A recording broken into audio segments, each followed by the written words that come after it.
Olá, está no ar mais um Prontuário Jurídico, o podcast aqui do Simers, que esclarece as principais dúvidas do direito no âmbito da medicina.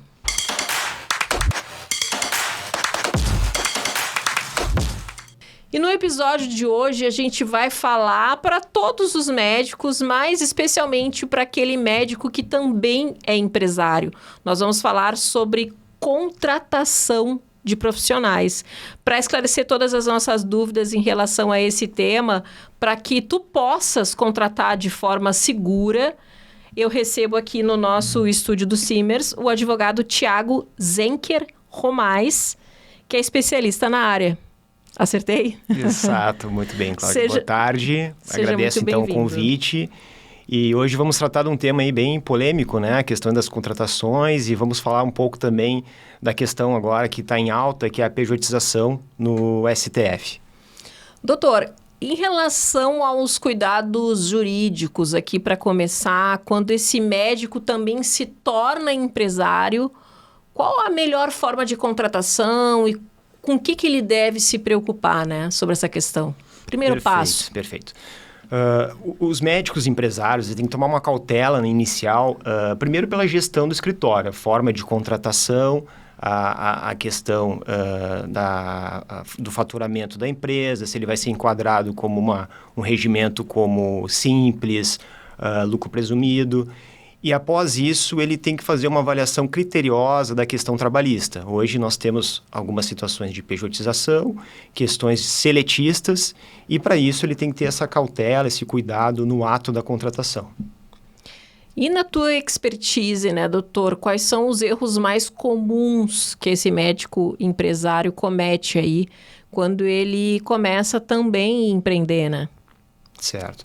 No primeiro momento, normalmente, quando o médico ele está crescendo, ele está expandindo a sua clínica, ele tem uma questão de gestão que ele não visualiza a questão trabalhista, né? Então, muitas vezes é necessário ter uma cautela na contratação de funcionários e até auxiliares de enfermagem, médicos, porque isso é fundamental para evitar um passivo trabalhista. Então, o médico, muitas vezes, acaba não tendo um critério sobre a avaliação de horas extras, se o empregado está fazendo as horas corretas, se tem algum adicional de insalubridade. Então, muitas vezes, passa batido por isso e acaba gerando sempre um passivo, que ele pode buscar até 5 anos. Então, é necessário sempre uma cautela e um cuidado nesse caráter preventivo. Doutor, eu anotei aqui, para não esquecer de lhe perguntar, a questão do que precisa ser avaliado em determinadas situações, tá? São elas a questão da CLT, né, na prestação de serviço, ou atuação como autônomo. Antes de contratar, como o médico gestor deve decidir entre esses tipos de contratação? Então vamos lá. Hoje então a gente está nesse tema aí que tá bem à tona, que é a questão da pejotização. Então, está para julgamento no STF, nós não temos uma decisão ainda. Então, vem muito essas perguntas, não só dos médicos, mas de todas as classes. Qual a melhor forma, enfim. De todas as categorias. Porque o que acontece? É muito importante fazer essa classificação se é um seletista ou se é um prestador de serviço, porque basicamente um erro nessa contratação pode gerar, né, um passivo muito grande. Por que acontece? O contrato de prestação de serviço, ele não vai ter férias, não vai ter fundo de garantia, 13º, multa contratual. Então, esse passivo pode ser gerado a partir dessa decisão do STF que não está definida. Então, é importante essa cautela preventiva de avaliar se é o momento já da clínica contratar uma PJ ou se manter como seletistas, os funcionários ou até médicos e auxiliares, que tem uma grande diferença entre eles, né? E sobre a questão 1389, eu não sei se o pessoal está chamando assim, 1389... É o tema 1389. 1389, né? O que exatamente está em discussão, né, no STF? Por que é tão importante essa pauta? Até grifei aqui para mim. É uma questão que atrai muito, né, não só os médicos, como todos os empresários, porque hoje a carga tributária brasileira ela é altíssima, ela é elevada, é previdência, é a questão fiscal. Então, essa atuação do médico como gestor, ela é muito importante porque hoje o STF está decidindo. A pejotização é um contrato civil ou trabalhista? Então, está lá com o Gilmar Mendes, ele vai definir, olha, isso aqui é uma competência da Justiça Civil ou trabalhista.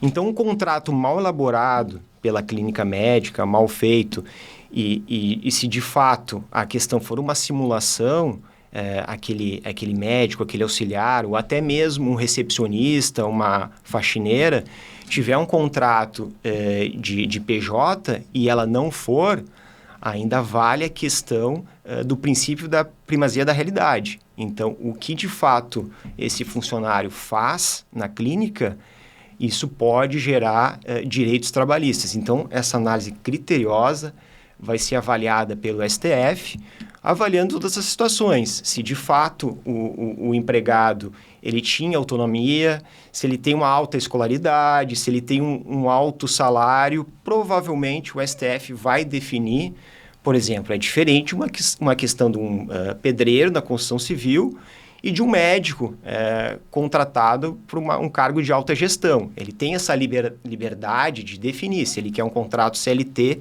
ou PJ, diferente de um pedreiro numa obra civil. Então, essa discussão, Cláudio, que está havendo no STF, está todo mundo querendo saber o que vai acontecer. Doutor, tu falaste em vínculo empregatício, né? Esse assunto é interessante tanto para o médico contratado quanto para quem contrata, né? O que caracteriza na prática da clínica, né? Que sinais indicam que aquela relação pode ser considerada um vínculo empregatício? Perfeito. Essa questão, ela se baseia no artigo da CLT e ela traz alguns requisitos. Então, a gente chama de SHOP, né? Seria a subordinação, a questão da habitualidade, onerosidade e pessoalidade. Se estiverem presentes esses requisitos, é caracterizado um contrato seletista. Então, vamos lá. A subordinação são as ordens que são recebidas na clínica, numa empresa. A questão da habitualidade é se ele trabalha diariamente, às vezes se trabalha 2 vezes por semana, já não caracteriza essa habitualidade. A questão da pessoalidade é se o funcionário pode ser substituído por outro ou não. Não é possível, só um adendo, não é possível cobrar desse médico que exerça uma carga horária fixa, por exemplo, bater ponto. Exatamente. Não pode, sendo PJ. Isso não poderia. O PJ ele tem que ter liberdade de horários, né? Se o gestor optar por uma contratação via PJ, tem que ter uma previsão muito bem feita no contrato, né? Não adianta ter um contrato de gaveta. Ele cumpre tarefas, mas ele não cumpre aquele horário estipulado, como alguém que é CLT. Perfeito, de acordo com a realidade. Esse médico, então, ele vai poder ser um plantonista, ele pode ir de vez em quando na clínica, mas ele não pode ter aquela habitualidade de estar todos os dias lá com o horário marcado. Tem que estar aqui até às 6 da tarde, iniciar às 8 da manhã, isso já representa vínculo. Um vínculo de emprego. Entendi. Doutor, muitos médicos jovens relatam que só conseguem trabalhar abrindo CNPJ. Essa é uma realidade, né? Isso é permitido? Existe uma zona de vulnerabilidade nesse princípio de carreira? Como é que isso se dá? Hoje o médico jovem, ele tem essa vulnerabilidade. Ele tem uma capacidade não de hipossuficiência, mas, digamos, ele talvez não estaria enquadrado com aquele médico de alta gestão, de alto cargo. Então, o que tem acontecido?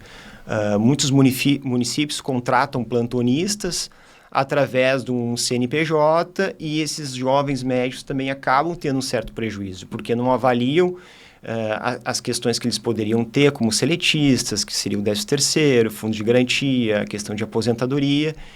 E às vezes acaba sendo um trabalho desgastante, como o CNPJ, no município, com vários plantões, diferente de uma contratação que seria, né, seletista. Então ainda há muitas fraudes, simulações, principalmente com os jovens advogados.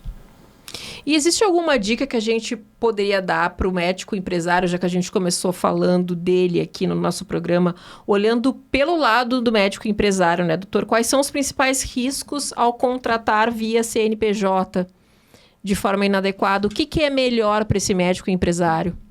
Existe também um melhor ou não? Ou isso é analisado caso a caso?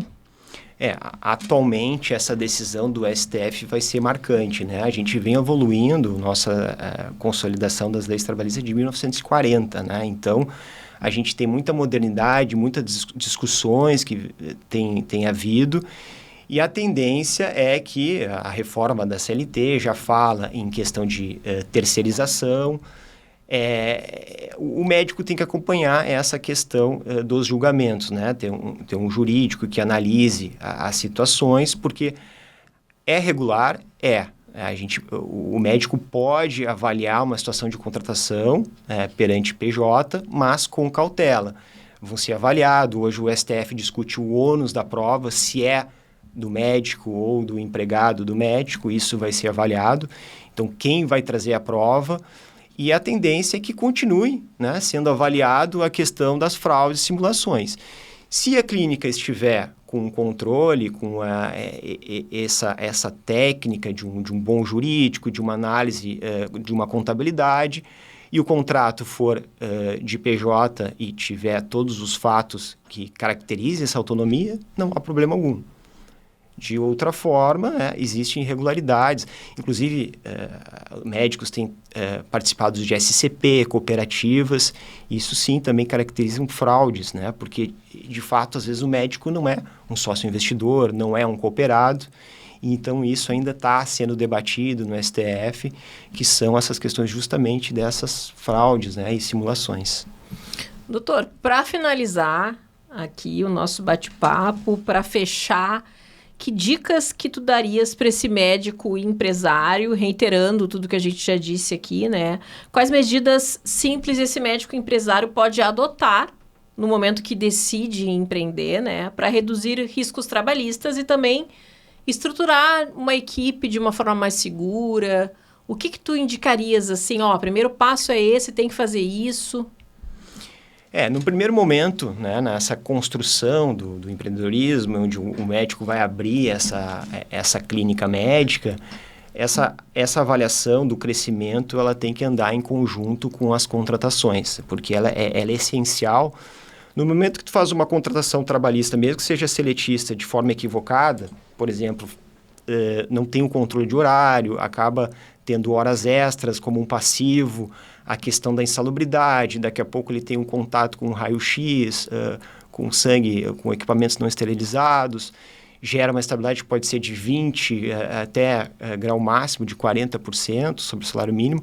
Então, tudo isso vai gerando um passivo, né? Além de não ter esse controle, mesmo de quem é contratado via CLT, pode trazer um prejuízo financeiro. Então, é sempre bom ter um controle preventivo, porque o custo é baixo, pode fazer sempre uma avaliação de contadores, advogados, de forma preventiva. Acompanhamento jurídico, né? Acompanhamento jurídico para evitar esse passivo que pode ser buscado nos últimos 5 anos. Isso pode trazer um problema gravíssimo para a empresa, para a clínica médica, principalmente quando não há anotação de carteira.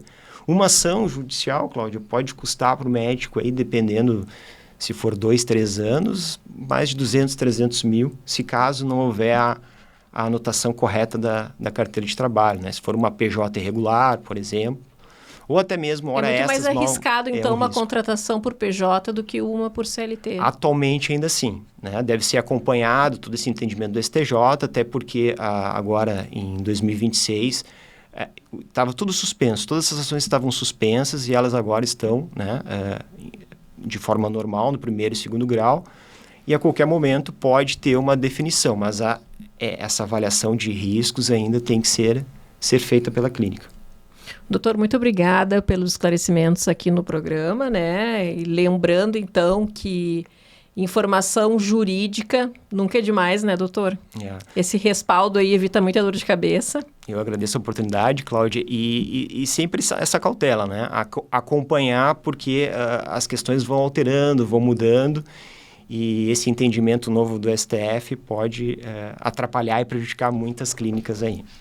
Obrigada pela participação. Obrigado. Bom, fica o recado, então, que ser médico empresário envolve aí desafios que vão muito além da assistência. O programa de hoje fica por aqui, mas semana que vem nós temos mais um prontuário jurídico. Até mais!